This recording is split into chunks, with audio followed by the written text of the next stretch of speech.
It was around 9:30 that night when BK finally stepped out of his room and joined the others for dinner. The day had ended, but not the investigation. Something about the scattered pieces refused to leave his mind. SD too had finished for the day, carrying with him the weight of hours spent observing patterns that still lacked a face. The two quietly moved into the drawing room. As BK settled into the sofa, SD laid out the conclusions he had arrived at. The killer, according to him, was instinctive yet frighteningly methodical. Every murder appeared impulsive on the surface, but was driven by an internal logic that only the killer understood. The victims were unlikely to have been chosen at random. Somewhere, at some point, each of them had triggered something within him. His observations went further. The killer was almost certainly stalking his victims through the period of observation, which differed every time. Sometimes it would last months, sometimes only moments. Yet once the trigger appeared, the execution remained identical. The killings were swift, controlled, and remarkably clean. Whether there was one victim or many, the time taken to commit the crime hardly varied.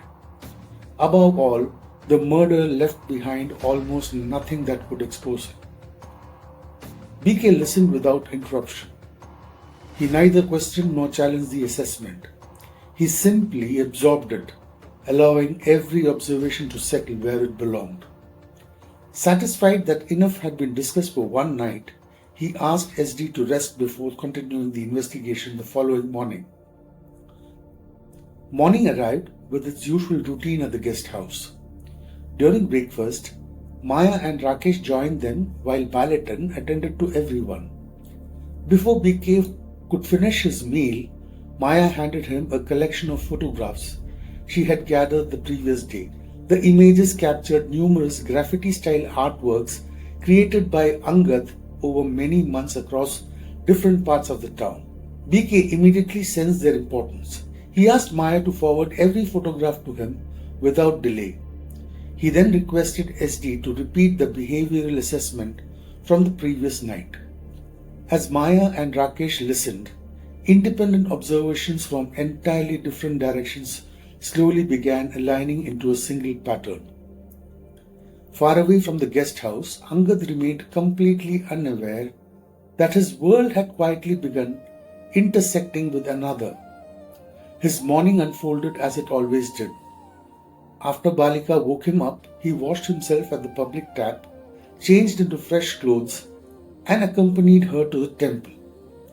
The temple, however, was overflowing with devotees. Finding it impossible to enter, they decided to leave. On the way back, Balika realized she had misplaced one of her slippers and hurried back to look for it, leaving Angad waiting outside. At that very moment, BK happened to pass by. The meeting was brief and entirely casual. A few ordinary words were exchanged before BK drove away. Moments later, Balika returned only to discover that she had narrowly missed meeting BK. By nightfall, after finishing his routine work, BK finally sat down to examine the photographs Maya had sent. Displayed on the largest screen of his laptop, the artwork revealed a depth that the phone screen had completely hidden. Every image carried unusual emotional intensity. Beauty and disturbance seemed to coexist on the same canvas, as though the artist had unknowingly painted fragments of his own mind. As he often did before retiring for the night, BK slipped on his earphones and played an old Talat Mahmood favorite, Wo Din Yaad Karo. The familiar melody filled the room. His eyes remained on the artwork while the song played softly in the background. Then somewhere within the lyrics, something struck him. His eyes opened. The music stopped.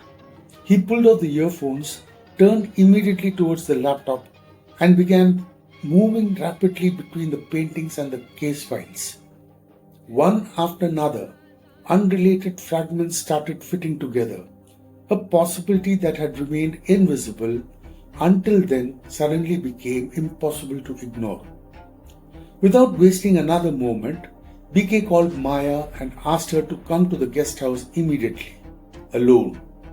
He then woke SD and questioned Maya about the source of the photographs. Learning that they had come through a student living nearby, BK instructed that the young man be brought to the guest house immediately, despite the late hour. Before Maya could return with him, BK and SD had already rushed out. Acting on the little information available to them, they searched every lane behind the market, every settlement near the railway tracks, and every place where Angad was believed to be staying. The urgency of their search reflected the significance of the connection BK had just discovered.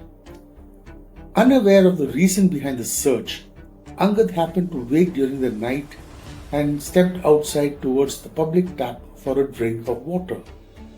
From the darkness, he noticed BK and SD moving rapidly through the neighborhood. Instinct stopped him from calling out. Unsure of what was happening and unwilling to reveal himself in this condition, he quietly withdrew into the shadows and continued watching them from a distance. By the end of the night, the distance between the investigator and the man who had unknowingly entered his investigation had narrowed to only a few unseen moments. Neither recognized how close they had come, yet both had already begun traveling towards the same destination. One driven by the need to understand, and the other simply walking the only path life had left before him.